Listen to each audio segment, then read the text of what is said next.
Sorry, একটু late হয়ে গেল। আসলে বিয়ের কেনাকাটায় একটু ব্যস্ত ছিলাম, আর তুমি হুট করে আসতে বললা, সময় করে উঠতে পারিনি। দেখো গাড়ির মধ্যে কত কিছু, সব তোমার জন্য কিনেছি। যার সময় কিন্তু তুমি সব এগুলো নিয়ে যাবে। জীবনের প্রথম তোমার জন্য আমি গয়না কিনেছি। এর আগে কখনো গয়না কিনা হয়নি। দেখো তো তোমার পছন্দ হয়েছে কিনা। আমার কিন্তু অনেক পছন্দ হয়েছে। এইসবে কি দরকার ছিল? আরে দরকার ছিল ছিল আমার বিয়ে বলে কথা, আমার না এখনো বিশ্বাসই হচ্ছে না, জানো। না মানে দেখো আগে কেমন হয়েছে জানো। সবাই বলে বছরে 2টা ঈদ, আমার কাছে কি মনে হচ্ছে জানো, আজকের দিনটা ঈদ। বছরে 3টা ঈদ মনে হচ্ছে আমার কাছে। আমি আপনাকে একটা কথা বলতে চাচ্ছিলাম। আহা, কোনো কথা বলবো না, আমি তোমার সব কথা শুনবো। আমাকে 80 মিনিট সময় দাও, এটা আগে তোমাকে পড়াই দিই। এই দেখো, দেখো কি সুন্দর লাগছে, মনে হচ্ছে তোমার জন্যই তৈরি হয়েছে এটা। এখন যদি একটা আয়না থাকতো, ও দাঁড়াও, তোমাকে একটা ছবি তুলে দেখে। দেখো দেখো, হাতটা নামাও, একটু হাসো। এই দেখো, দেখছো তোমাকে কি সুন্দর লাগছে। ওফ, মনে হচ্ছে এই গয়নাটা তোমার জন্যই তৈরি করা হয়েছে। আচ্ছা শুনুন, আমার আরে দাঁড়াও না, বললাম তো তোমার সব কথা শুনবো, আগে একটু তোমাকে দেখতে দাও। ওফ, কি সুন্দর লাগছে তোমাকে। আল্লাহ সত্যিই তোমাকে অনেক সুন্দর করে বানিয়েছে, বিশ্বাস করো। ইস, বিয়ের এখনো 2 দিন দেরি, আমার না সহ্যই হচ্ছে না। 2 দিন আমার কাছে অনেক সময়।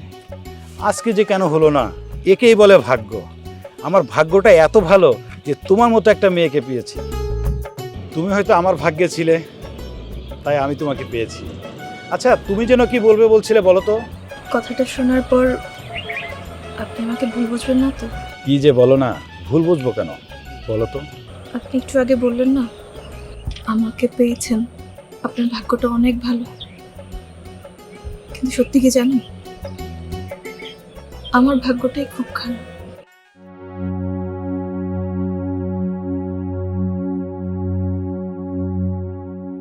একটু আগেই হারটা আমাকে পরিয়ে আপনি যে সম্পর্কের সৃষ্টি করেছেন, এখন আমি এই হারটা আপনাকে ফিরিয়ে দিয়ে সেই সম্পর্ক শেষ করতে চাই। আমি আপনাকে বিয়ে করতে পারবো না, আপনি আমাকে ক্ষমা করে দিন। যদি কিছু মনে না করো, আমার অপরাধটাকে আমি জানতে পারি? ছি ছি, কি বলছেন আপনি? আপনার কোনো অপরাধ নেই। অপরাধ তো করেছি আমি। আমি আমাদের এলাকার এক ছেলেকে প্রচণ্ড রকমের ভালোবাসি, সেও আমাকে অনেক ভালোবাসে, কিন্তু তার কথা আমি আমার পরিবারে কখনো জানাতে পারিনি, কারণ সে বেকার। আর এর মধ্যেই আপনি এসে আমাকে বিয়ের প্রস্তাব দিলেন। আচ্ছা আপনিই বলেন, যাকে আমি মন প্রাণ দিয়ে ভালোবেসেছি, যার জন্য আল্লাহর কাছে সবসময় দোয়া করেছি, তাকে ফেলে আমি আপনাকে কিভাবে বিয়ে করি বলেন?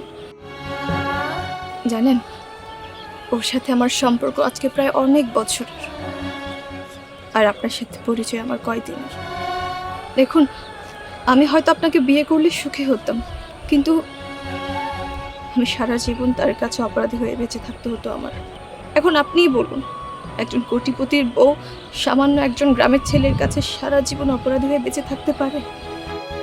আমার কাছে টাকা পয়সার চাইতেও ভালোবাসাটা অনেক দামি, আর তাই আমি আপনাকে বিয়ে করতে পারবো না।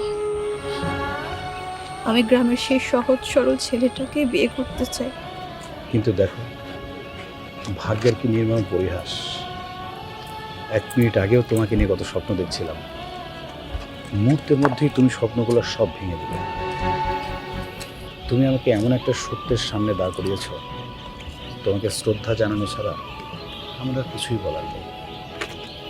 আমি কালও চেয়েছিলাম তুমি সুখী হও, আজও চাই তুমি সুখী হও, ভবিষ্যতেও চাইবো তুমি সুখী হও। তোমার জীবনের চলার পথে কখনো যদি আমাকে প্রয়োজন হয়, আমাকে বলতে দেরি করবে না। তোমাকে কোনো সহযোগিতা করতে পারলে আমি নিজেও সুখী হব। আপনি আসলেই অনেক বড় মনের মানুষ। ও, আরেকটা কথা, আমি যে আপনাকে বিয়ে করতে চাচ্ছি না, এটা যেন কোনোভাবেই মা জানতে না পারে। মা জানলে খুব কষ্ট পাবে। আপনি প্লিজ মাকে এই কথাটা বলবেন না। তাহলে আপনি মাকে বলবেন আপনার পক্ষে আমাকে বিয়ে করা সম্ভব না। আসি।